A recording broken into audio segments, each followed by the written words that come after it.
Hello friend, स्वागत है आपका अपने यूट्यूब चैनल मिशन रोजगार एकेडमी में। फ्रेंड्स, इससे पहले वीडियो में हमने राष्ट्रपति को कुछ आर्टिकल्स देखा था। इस वीडियो में हम लोग राष्ट्रपति को पूरा आर्टिकल देख लेंगे। तो चलिए वीडियो को स्टार्ट करते हैं। इसके पहले वाले वीडियो में हमने चर्चा किया था कि राष्ट्रपति या संविधान के भाग 5 में अनुच्छेद 52 से 78 तक संघ की कार्यपालिका का वर्णन किया गया है। इसमें हमने बताया था कि इसके थ्रू कौन कौन से लोग आते हैं। तो हमने राष्ट्रपति को स्टार्ट किया था। ठीक है, उससे रिलेटेड कुछ आर्टिकल हमने देखे थे, तो उसको कुछ आर्टिकल हम रिवीजन कर लेते हैं।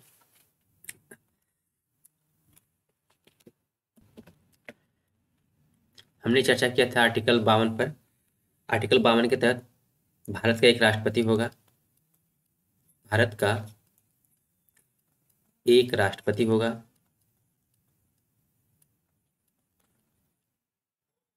ठीक है, आर्टिकल 52 में भारत के राष्ट्रपति का उल्लेख है। इसके बाद हमने देखा था आर्टिकल 53। आर्टिकल 53 में कहा गया है संघ की समस्त कार्यपालिका शक्ति, संघ की समस्त कार्यपालिका शक्ति राष्ट्रपति में निहित होगी। राष्ट्रपति में निहित होगी।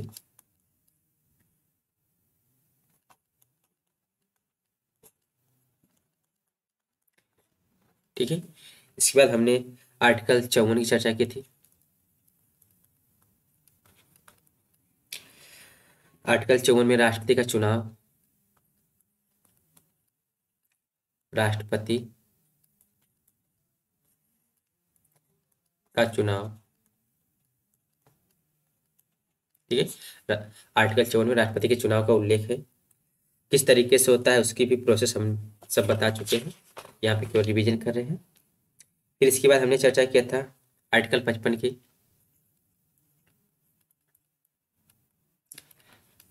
आर्टिकल 55 में हमने देखा था राष्ट्रपति के चुनाव का तरीका क्या क्या है। राष्ट्रपति के चुनाव का तरीका।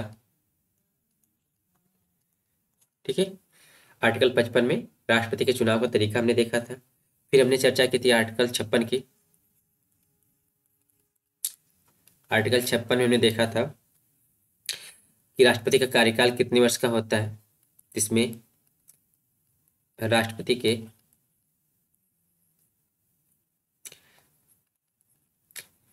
राष्ट्रपति का कार्यकाल होता है। ठीक है, हमने चर्चा की था कि आर्टिकल 56 में राष्ट्रपति का कार्यकाल होता है कितने वर्ष का होता है, जब से शपथ लेता है उस दिन से 5 वर्ष के लिए होता है। ठीक है, इसके बाद हमने आर्टिकल 57 की चर्चा की थी। आर्टिकल 57 में हमने देखा था राष्ट्रपति का पुनर्निर्वाचन इसमें होता है।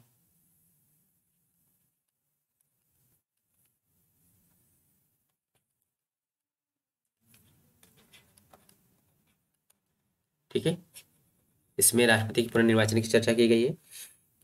जैसे कि भारत का राष्ट्रपति होता है, उसके कार्यकाल तो 5 वर्ष का होता है, लेकिन जैसे अमेरिका के राष्ट्रपति का होता है कि वो 2 कार्यकाल, यानी कि 4 साल करके 8 साल, 2 कार्यकाल तक वह राष्ट्रपति बन सकते हैं। लेकिन भारत के राष्ट्रपति का ऐसा कोई प्रक्रिया नहीं है। वो जब तक उनकी इच्छा हो तब तक वो राष्ट्रपति बन सकते हैं। ठीक है, फिर इसके बाद हमने चर्चा किया था आर्टिकल 58 की। आर्टिकल 58 में हमने देखा था राष्ट्रपति चुने जाने के लिए योग्यता। इसमें हमने राष्ट्रपति चुने जाने के लिए योग्यता क्या क्या होनी चाहिए ये देखा था। ठीक है, 58 योग्यता से संबंधित है। इसमें हमने देखा था कि राष्ट्रपति चुने जाने के लिए योग्यता क्या क्या है। तो भारत का नागरिक होना चाहिए, न्यूनतम आयु 35 वर्ष होना चाहिए, वह लोकसभा का सदस्य बनने की योग्यता रखता हो, लाभ के पद पर न हो। ठीक, ये सब हमने इसकी योग्यता में देखा था। फिर इसके बाद हमने चर्चा किया था आर्टिकल 59 की।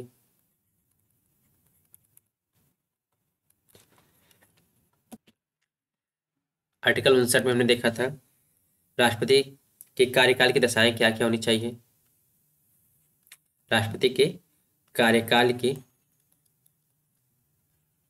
दशाएं क्या क्या होनी चाहिए। जैसे कोई राष्ट्रपति की समय से पहले क्या हुआ, डेथ हो गया, तो कितने समय अंतराल पे उसका चुनाव कराया जाना चाहिए, तब तक कौन रह सकता है। ठीक है, इसमें इस चीज़ों का प्रावधान किया गया है। फिर इसके बाद हमने आर्टिकल 60 की चर्चा की थी, 60 की। इसमें हमने देखा था कि राष्ट्रपति द्वारा शपथ ग्रहण, और हमने इसमें विस्तार से देखा था कि राष्ट्रपति अपने शपथ ग्रहण में क्या शपथ लेता है। ठीक है, आज हम देखेंगे आर्टिकल 61 की। आर्टिकल 61 जिसमें महाभियोग की प्रक्रिया है, महाभियोग की प्रक्रिया है। चलिए इसको विस्तार से देखते हैं। आर्टिकल 61 अनुच्छेद 61 में हम देखेंगे राष्ट्रपति के महाभियोग की प्रक्रिया। महाभियोग की प्रक्रिया, ठीक है। इसमें क्या होता है, यदि राष्ट्रपति द्वारा संविधान का उल्लंघन किया जाता है, संविधान का उल्लंघन,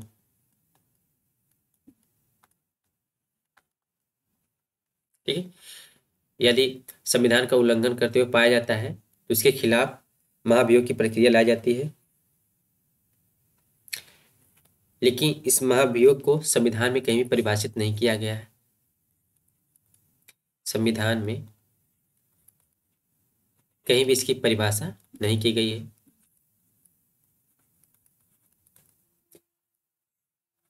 ठीक है, संविधान के उल्लंघन करने पर राष्ट्रपति के खिलाफ महाभियोग की प्रक्रिया चलाई जाती है, किंतु संविधान में इस महाभियोग शब्द को परिभाषित नहीं किया गया है। बात करते हैं ये आरोप जो महाभियोग की प्रक्रिया लाई जाती है वो किसी भी सदन में लाई जा सकती है, किसी भी सदन में उठाई जा सकती है, चाहे तो लोकसभा से या राज्यसभा से, किसी भी सदन से उठाई जा सकती है। बस होना क्या चाहिए, जिस सदन में उठाई जाती है उसमें 1/4 हस्ताक्षर होने चाहिए, इसके विरोध में 1/4 हस्ताक्षर, और 14 दिन पूर्व 14 दिन पूर्व इसकी सूचना राष्ट्रपति को दी जानी चाहिए, राष्ट्रपति को सूचना दी जानी चाहिए। ठीक है, चाहे वो लोकसभा में उठे या राज्यसभा में, उसमें 1/4 हस्ताक्षर होने चाहिए, और इसके पहले 14 दिन पहले क्या होना चाहिए, राष्ट्रपति को सूचित कर देना चाहिए। ठीक है, इसके बाद यदि ये 2/3 से पारित हो जाता है, 2/3 से पारित हो जाता है,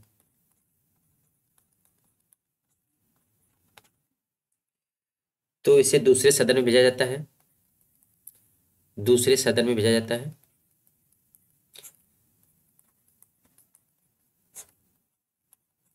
ठीक है, जैसे कि लोकसभा में अगर उठाया गया हो, उसमें 1/4 हस्ताक्षर हुए हों और 14 दिन पूर्व राष्ट्रपति की सूचना दी जाए। इसके बाद अगर 2/3 से पारित हो जाता है लोकसभा में, इसे दूसरे संसद सदन में भेजा जाता है, जैसे कि राज्यसभा में भेजा जाएगा। यदि वहां पर भी 2/3 बहुमत से पारित हो जाता हो,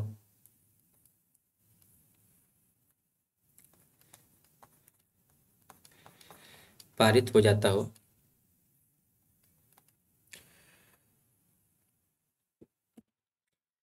तो राष्ट्रपति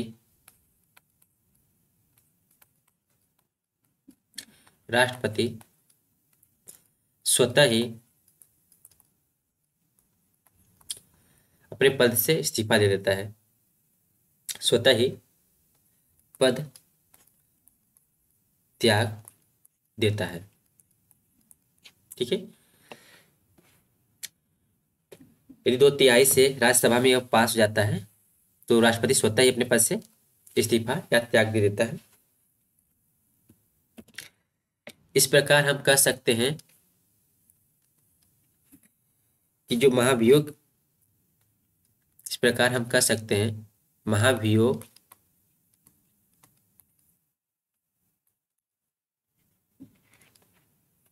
संसद की एक अर्ध न्यायिक प्रक्रिया है, एक अर्ध न्यायिक प्रक्रिया है।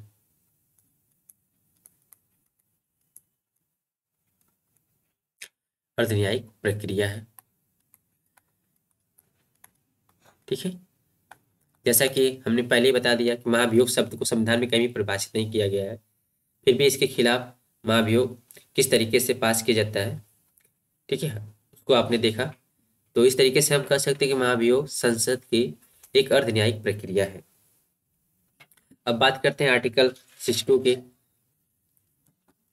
आर्टिकल 62 की बात करते हैं। इसमें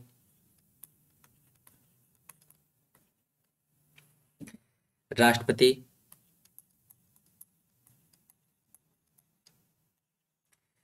पद की रिक्ति,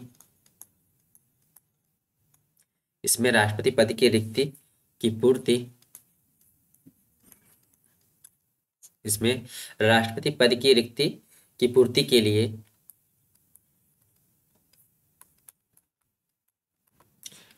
लिए चुनाव कराने का समय, चुनाव कराने का समय का उल्लेख है। ठीक है, जैसे कि राष्ट्रपति अपने पद से इस्तीफा दे दे, समय से पहले इस्तीफा दे दे, या उसकी मृत्यु हो जाए तो उसका पद रिक्त हो जाता है।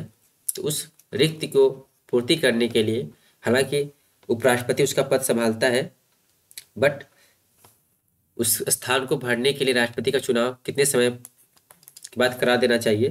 तो इसमें आर्टिकल 62 के तहत कहा गया है कि राष्ट्रपति के पद की रिक्ति होने पर इसे 6 माह से पहले या 6 माह के भीतर, 6 माह के भीतर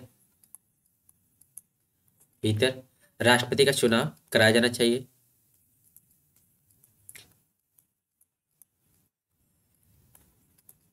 चुनाव करवा देना चाहिए। हालांकि तब तक उपराष्ट्रपति इस पद को संभालेगा और वह राष्ट्रपति के रूप में कार्य करेगा, राष्ट्रपति का वेतन भी प्राप्त करेगा, लेकिन प्रोसेस यही रहेगा कि उसकी रिक्ति से 6 माह के भीतर राष्ट्रपति का चुनाव करा देना चाहिए। बात करते हैं आर्टिकल 65 की। आर्टिकल 65 की, ठीक है, 63-64 जो उपराष्ट्रपति के उल्लेख में है, तो उसकी हम चर्चा बाद में करेंगे जब उपराष्ट्रपति को देखेंगे। फिलहाल यहाँ राष्ट्रपति पढ़ रहे हैं तो राष्ट्रपति के खिलाफ, राष्ट्रपति के ही परिप्रेक्ष्य में देखेंगे। तो आर्टिकल 65 में उपराष्ट्रपति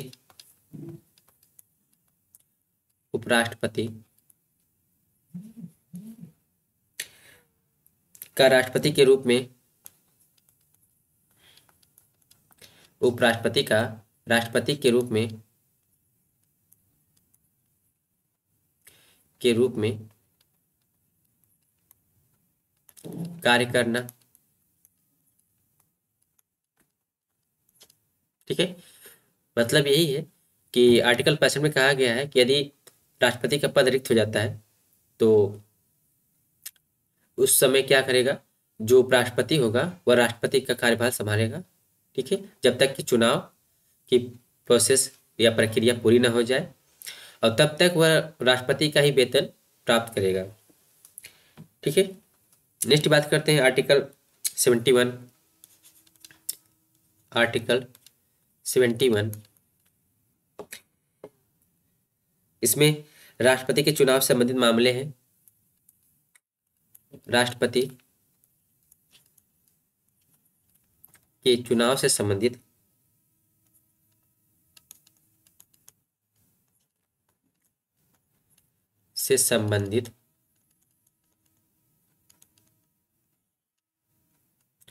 सभी मामले हैं। ठीक है, राष्ट्रपति के चुनाव से संबंधित मामले हैं।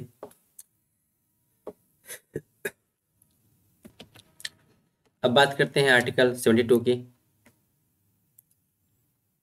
अनुच्छेद 72 की। इसमें राष्ट्रपति की क्षमादान की शक्ति है। क्षमादान की शक्ति का उल्लेख है।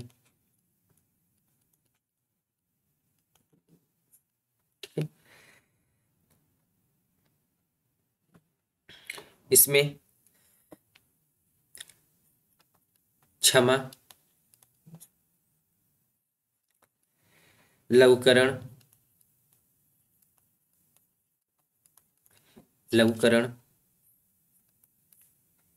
परिहार,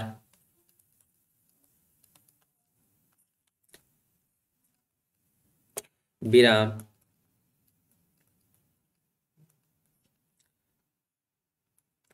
और प्रविलंबन।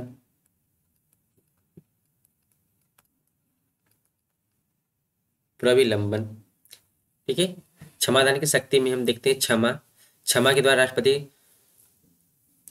अपराधी को क्षमा कर सकता है, लघुकरण कर सकता है, परिहार कर सकता है, विराम कर दे सकता है, प्रविलंबन कर सकता है।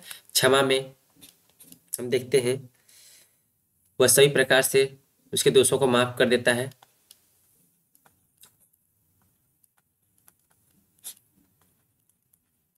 ठीक है, क्षमा में राष्ट्रपति अपराधी के सभी दोषों को माफ कर देता है। लघुकरण में देखते हैं इसमें मृत्युदंड के कठोर कारावास को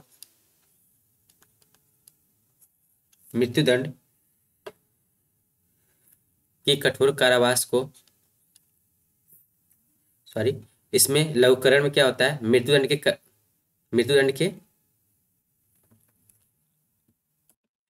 इसमें अपराधी के दंड के स्वरूप को बिना बदले क्या करता है, मृत्युदंड को कठोर कारावास में बदल देता है। मृत्युदंड की सजा को कठोर कारावास में बदल देता है। इसमें स्वरूप नहीं बदलती है, स्वरूप वही रहता है। परिहार में क्या होता है, जैसे कि 2 वर्ष के कठोर कारावास को 1 वर्ष में बदल देना। इसमें प्रकृति नहीं बदलती है, जैसे कि 2 वर्ष का कारावास को 1 वर्ष के कारावास में बदलना।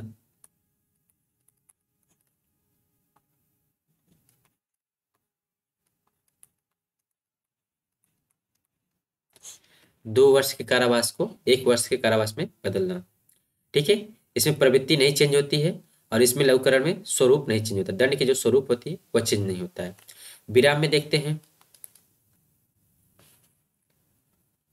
इसमें अपराधी की सजा को कम किया जाता है। ठीक है, अपराधी की सजा को कम करना होता है। जैसे अपराधी शारीरिक अपंगता पाया जाता है, शारीरिक अपंगता या महिलाओं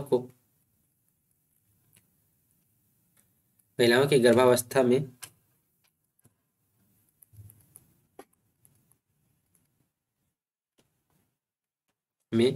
उनकी सजा को कम किया जाता है। बात करते हैं प्रविलंबन की। तो प्रविलंबन में किसी दंड पर अस्थायी रोक लगा दिया जाता है, किसी दंड पर अस्थायी रोक लगा दिया जाता है।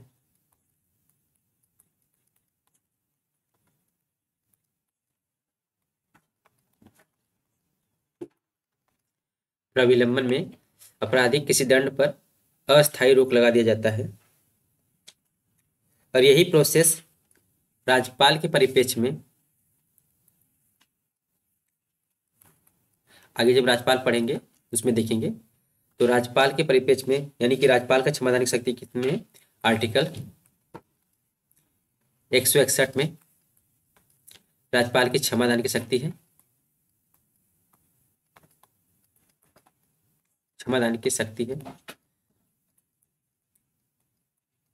सभी प्रोसेस सेम रहेंगे, बस राज्यपाल का और राष्ट्रपति में अंतर यही रहेगा कि राज्यपाल जो है अपराधी की मौत की सजा को नहीं टाल सकता है,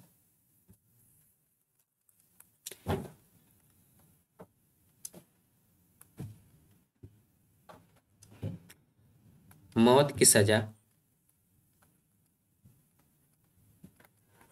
में क्षमा नहीं कर सकता है।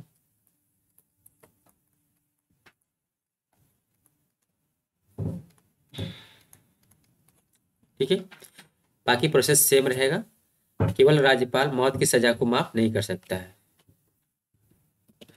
राज्यपाल किसी सैनिक मामलों को भी नहीं देखता है, सैनिक मामले सभी राष्ट्रपति के अंदर आते हैं, वही उसका देखता है। बात करते हैं आर्टिकल 74 की। आर्टिकल 74 अनुच्छेद 74, इसमें मंत्रिपरिषद का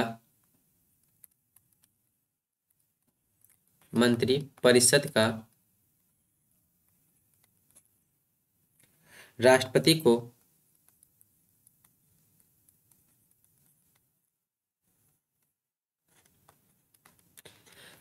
को परामर्श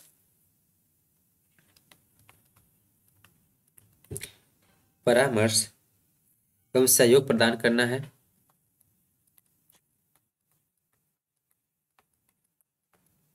सहयोग प्रदान करना है। ठीक है, हम कह सकते हैं कि आर्टिकल 74 में के तहत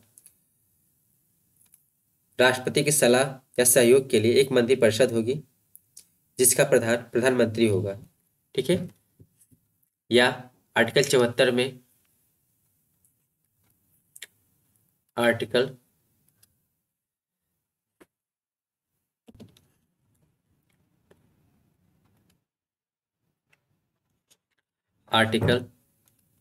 74(1) में कहा गया है,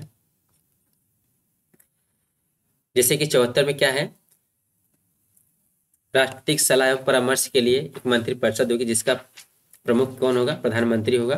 तो आर्टिकल 74(1) में कहा गया है प्रधानमंत्री की नियुक्ति प्रधानमंत्री की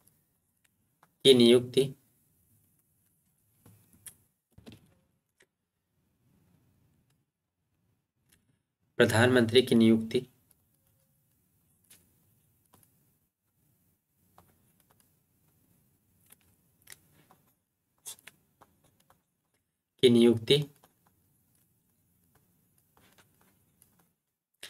राष्ट्रपति करेगा।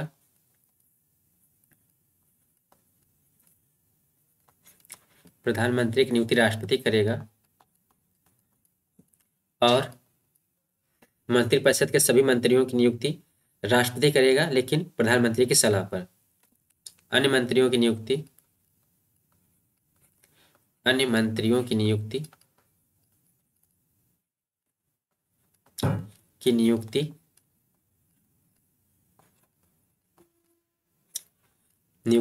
प्रधानमंत्री की सलाह पर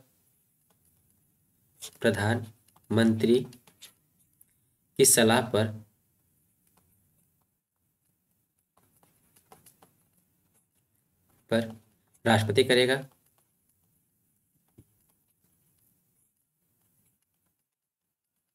ठीक है। आर्टिकल 74(1) में कहा गया है प्रधानमंत्री की नियुक्ति राष्ट्रपति करेगा और अन्य मंत्रियों की नियुक्ति प्रधानमंत्री की सलाह पर राष्ट्रपति करेगा। ठीक है। प्रधानमंत्री की, याद रखिएगा, प्रधानमंत्री की नियुक्ति होती है, चुनाव नहीं होता है। ठीक है। नियुक्ति कैसे होती है? जो सदन का जो बहुमत का नेता होता है उसी को प्रधानमंत्री नियुक्त किया जाता है। ठीक है। तो हमने आपसे कहा लोकसभा में बहुमत प्राप्त व्यक्ति को ही प्रधानमंत्री नियुक्त किया जाता है, वो भी किसके द्वारा? राष्ट्रपति के द्वारा। अब हम बात करेंगे आर्टिकल 75 के, अनुच्छेद 75 के। इसमें मंत्रियों से संबंधित अन्य प्रावधान, मंत्रियों से संबंधित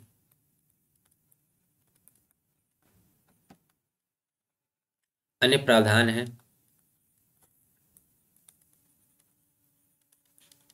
जैसे मंत्रियों की नियुक्ति,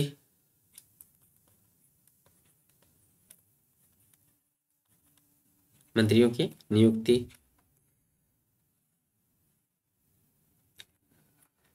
मंत्रियों का कार्यकाल,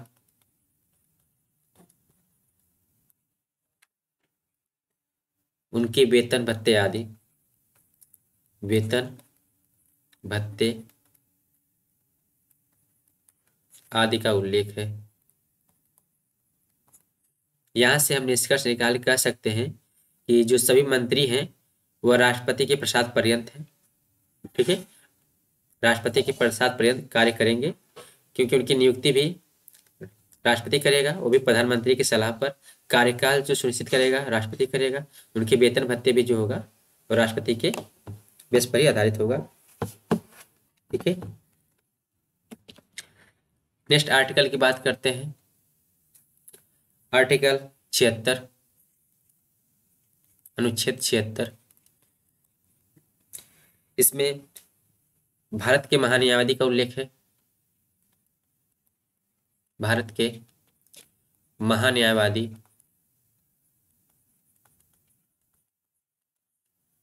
महान्यायवादी का उल्लेख है।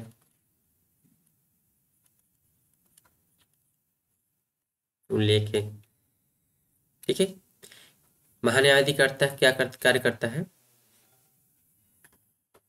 यह संघ की सभी न्यायिक प्रक्रिया को देखता है, या राष्ट्रपति की सभी न्यायिक प्रक्रिया को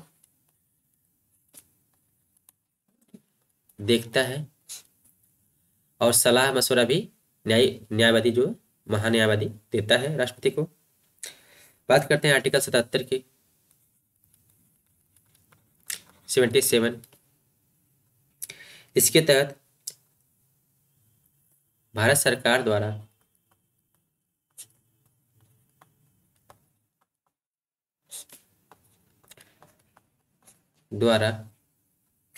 कार्यवाही का संचालन करना, कार्यवाही का संचालन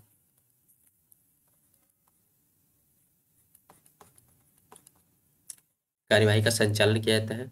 ठीक है। आर्टिकल 77 में भारत सरकार द्वारा कार्यवाही के संचालन किया जाता है। नेक्स्ट आर्टिकल है 78, आर्टिकल 78 या अनुच्छेद 78। इसमें राष्ट्रपति को सूचना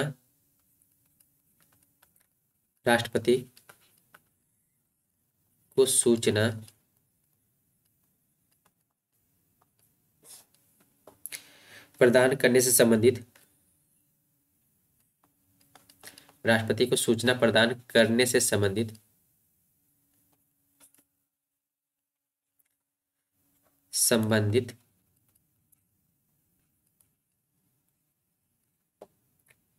प्रधानमंत्री के दायित्व है। प्रधानमंत्री का कर्तव्य है या दायित्व है। आर्टिकल 78 में राष्ट्रपति को सूचना, प्रधानमंत्री द्वारा सभी प्रकार की सूचनाएं प्रदान की जाएगी। बात करते हैं आर्टिकल 85 की, आर्टिकल 85 या अनुच्छेद 85, इसमें संसद के सत्र, संसद के सत्र, सत्रावसान,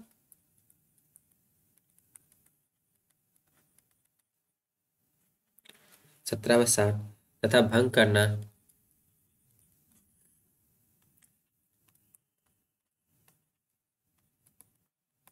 करना किसके हक में होता है? राष्ट्रपति। राष्ट्रपति संसद के सत्र बुला सकता है, सत्रावसान कर सकता है और भंग भी कर सकता है। ठीक है, आर्टिकल 85 के तहत। देखते हैं आर्टिकल 111 ट्रिपल वन, इसमें संसद द्वारा पारित विधेयकों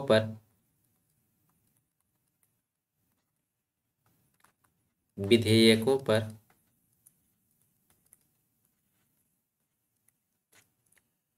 सहमति प्रदान करना पर राष्ट्रपति द्वारा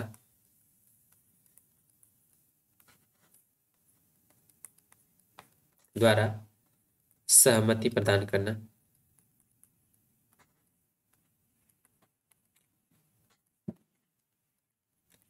ठीक है, आर्टिकल 111 के तहत संसद में पारित विधेयकों पर राष्ट्रपति या तो सहमति दे सकता है, ठीक है, या सहमति नहीं दे सकता है। तो इसमें 3 प्रावधान किए गए हैं। कौन कौन से हैं? आत्यंतिक वीटो, आत्यंतिक वीटो,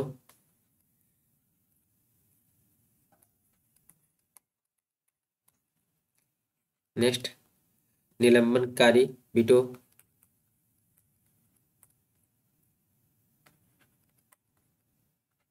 निलंबनकारी वीटो,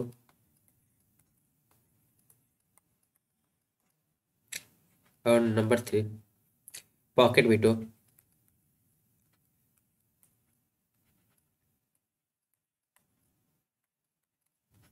पॉकेट वीटो, ठीक है। जब संसद में कोई विधेयक पारित होता है तो राष्ट्रपति उस पर हस्ताक्षर, बिना राष्ट्रपति के हस्ताक्षर से कोई विधेयक पास नहीं होता है। तो आर्टिकल 111 के तहत राष्ट्रपति के पास 3 प्रकार के वीटो हैं: आत्यंतिक वीटो, निलंबनकारी वीटो या पॉकेट वीटो। ठीक है, इन तीनों वीटो के तहत क्या कर सकता है राष्ट्रपति? उस प्रस्ताव पर निलंबनकारी मतलब लेट से अपना विचार दे सकता है। पॉकेट वीटो मतलब उसको अपने पास ही रखा रह जाएगा। ठीक है, जैसा कि संसद में पारित विधेयक पर राष्ट्रपति को 14 दिन के भीतर अपनी सहमति देनी होती है। यदि 14 दिन के भीतर वह सहमति नहीं देता है तो विधेयक को पास माना जाएगा। यदि 14 दिन के भीतर वह लौटा देता है संसद को, तो संसद द्वारा फिर पुनः उस पर विचार विमर्श करके दोबारा जब भेजा जाता है तो उस विधेयक को राष्ट्रपति द्वारा पास ही किया जा सकता है। ठीक है, तो राष्ट्रपति के पास 3 प्रकार की वीटो होती है जिससे वह विधेयक को पास होने से रोक सकता है। ठीक है, एक तो आत्यंतिक वीटो है, दूसरा निलंबनकारी वीटो है, pocket veto. Pocket veto Bharat में अधिक प्रचलन में रहता है। जैसे क्या करता है, जैसा कि नाम से ही है, पॉकेट वीटो मतलब पॉकेट जेब से है, जेब में रखना। इसमें राष्ट्रपति किसी विधेयक को अपने टेबल पर ही छोड़ देता है। ठीक है, ध्यान नहीं देता, जिसकी वजह से यह विधेयक रद्द हो जाता है। ठीक है, नेक्स्ट देखते हैं आर्टिकल 112।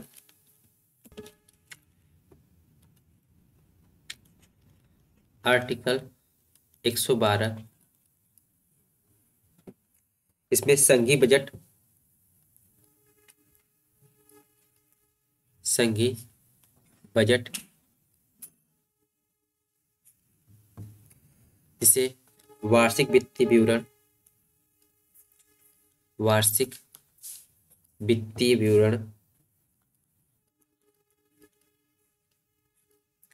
विवरण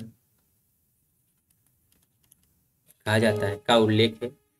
ठीक है, हालांकि संविधान में बजट शब्द का उल्लेख नहीं है, हालांकि संविधान में बजट शब्द का कोई उल्लेख नहीं किया गया है। तो उल्लेख किस बात का किया गया है? तो आर्टिकल 112 के तहत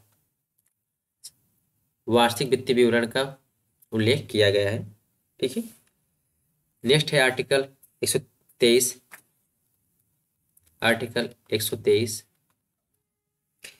इसमें राष्ट्रपति की अध्यादेश जारी करने की शक्ति है। राष्ट्रपति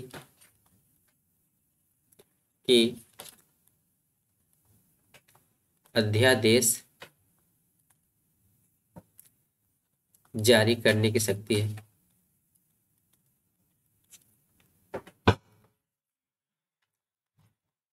शक्ति है।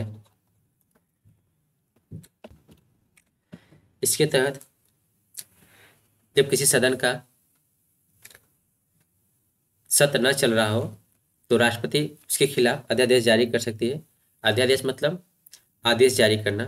ठीक है, इसके तहत राष्ट्रपति किसी भी सत्र को बुला सकती है, सत्रावसान कर सकती है। ठीक है, तो आर्टिकल 123 में राष्ट्रपति के अध्यादेश जारी करने की शक्ति है। नेक्स्ट देखते हैं आर्टिकल 143, अनुच्छेद 143। इसमें राष्ट्रपति की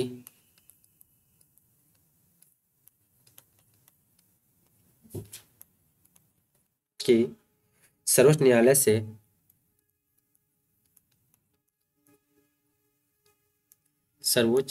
से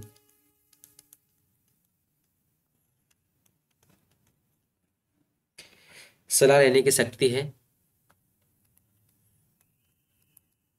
सलाह लेने की शक्ति। ठीक है,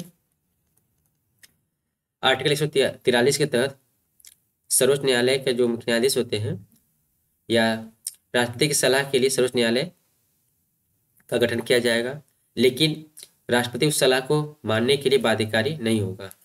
ठीक है, सलाह मानने को बाध्यकारी नहीं होगा।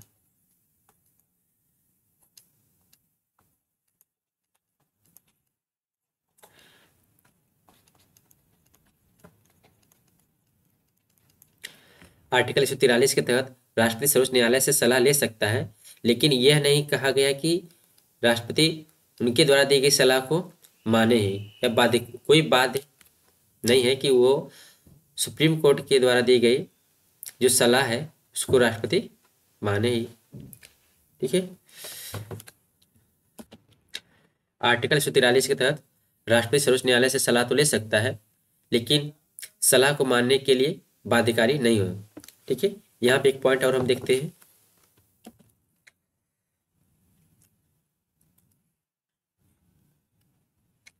राष्ट्रपति चुनाव से संबंधित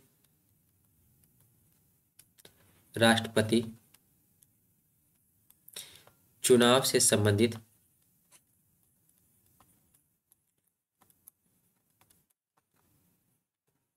राष्ट्रपति चुनाव से संबंधित सभी विवादों की जांच,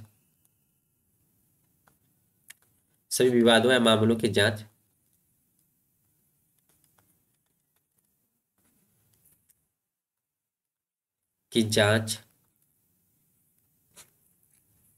वो फैसले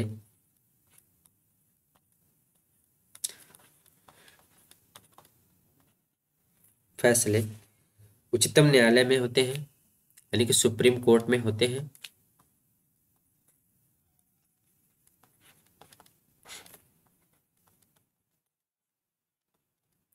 राष्ट्रपति चुनाव से संबंधित सभी विवादों की जांच व फैसले सुप्रीम कोर्ट में किए जाते हैं तथा उसका फैसला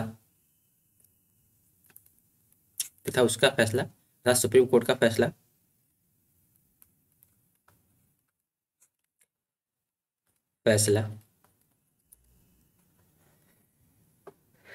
अंतिम होता है।